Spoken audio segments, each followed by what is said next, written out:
नाज़रीन, यकीनन आप सब भी कुल्लस उस्मान की नई किस्त का बेसब्री के साथ इंतजार कर रहे होंगे और फिर ट्रेलर में जो नई किस्त के हालात दिखाए गए उसे देखने के बाद आपके तजस्सुस में मजीद इजाफा भी हो गया होगा कि आखिर को अब नई किस्त में ऊंट किस करवट बैठेगा। क्योंकि कुल्लस टीम की तरफ से अगर एक ट्रेलर में बड़ी फतह के मनाजर दिखाए जाते हैं तो दूसरे ट्रेलर में फतह के साथ साथ मुश्किल हालात की भी निशानदेही कर दी जाती है, जो इस बात का सबूत है कि हालिया सीजन जो कि अपनी इख्तिताम की तरफ रवां दवा है, इस सीजन के खात्मे से पहले हमें बहुत से हैरान कुन और तवक्कुआत के बरअक्स सनसनीखेज मनाजर दिखाए जाएंगे। और इसी के साथ गुज़िश्ता किस और उसके बाद नई किस के ट्रेलर के बाद जो दिमाग में इस बात ने घर कर लिया था कि अब उस्मान बे वो कामयाबी हासिल करने जा रहे हैं जिसके हसूल के लिए उन्होंने लातादाद कुर्बानियां दी और मुश्किल हालात का सामना किया, तो अब नई किस में हालात बदलते हुए नजर आएंगे। क्योंकि ये बात होता है कि उस्मान बे तारीख की एक बड़ी कामयाबी हासिल करने की राह पर निकल चुके हैं। अब यहाँ आपको वाज़ेह कर दें कि इस जंग के कई मराहिल में उस्मान बे की हिकमत अमली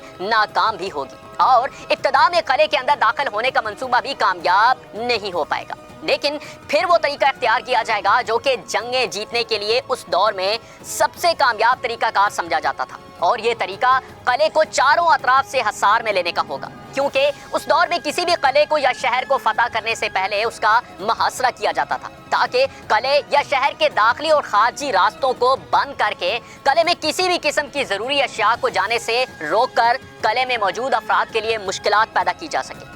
क्योंकि किसी भी फौज के लिए उस दौर में तवील अरसे का मुहासरा आसान साबित नहीं होता था और यूं मुहासरे के दौरान एक दूसरे पर हमले भी होंगे और इन ही हमलों में जहां निकोला की फौज का जानी नुकसान दिखाया जाएगा तो इस दौरान उस्मान बे को भी अपने जांबाजों की शहादत का सामना करना पड़ सकता है। और यहाँ आपको एक और सूरत हाल से आगाह करते चलें जो कि गुंदूज बे के बारे में है, क्योंकि नई किस के पहले ट्रेलर में गुंदूज बे को निहायत जोश और जज्बे के साथ जंग में शरीक होते दिखाया गया है और वो भरपूर गुस्से के साथ एनागोल पर हमलावर हुए। और इन हालात की वजह यह है कि अब आने वाले दिनों में उस्मान बे का भतीजा और गुंदूज बे का बेटा आग तैमूर भी एक साजिश का शिकार बन सकता है और मुमकिन तौर पर रोमानोस आग तैमूर को बेनकाब करने की कोशिश करेगा और फिर आग तैमूर के पकड़े जाने की खबर किले से बाहर उस्मान बे और गुंदूज बे तक पहुंचाई जाएगी और मुमकिन तौर पर आग तैमूर के जरिए उस्मान बे को यह पैगाम भेजा जाएगा कि वो एनागोल का मुहासरा खत्म कर दें। ताहम अब की बार उस्मान बे निकोला की तरफ से किसी भी सौदेबाजी को मानने से साफ इनकार कर देंगे और यूं आग तैमूर की जिंदगी भी खतरे का शिकार रहेगी।